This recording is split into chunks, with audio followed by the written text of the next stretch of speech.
Bumisita ang mga delegado ng Asia-Pacific Economic Cooperation sa mall sa Iloilo City bilang bahagi ng City Tour. Doon ay humanga ang mga ito sa mga produktong gawa ng Pinoy. Nagbabalik sa Sweden, Velado.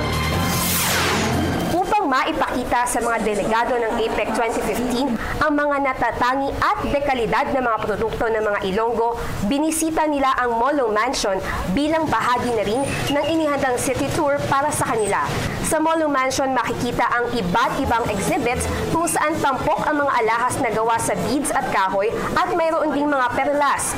Takaw tingin ang mga damit na may makukulay na buruta at disenyo, pero kung hanap ay pasalubong na pagkain, may mabibiling piyaya, biskotso at iba pa. Subalit ang nakatawag ng aking pansin ay ang makukulay na telang hinabi mismo ng mga lokal ng Iloilo.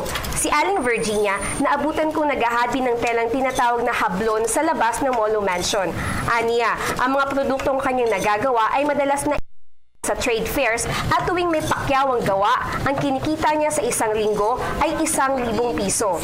Batid niyang pinag-uusapan sa mga pagpupulong sa APEC ngayon ang mga paraan upang matulungang mas mapaunlad ang mga gaya niyang may maliit na negosyo. Ito ang aming pagkakataon na maano kami ng APEC, matulungan para ma-export ang products.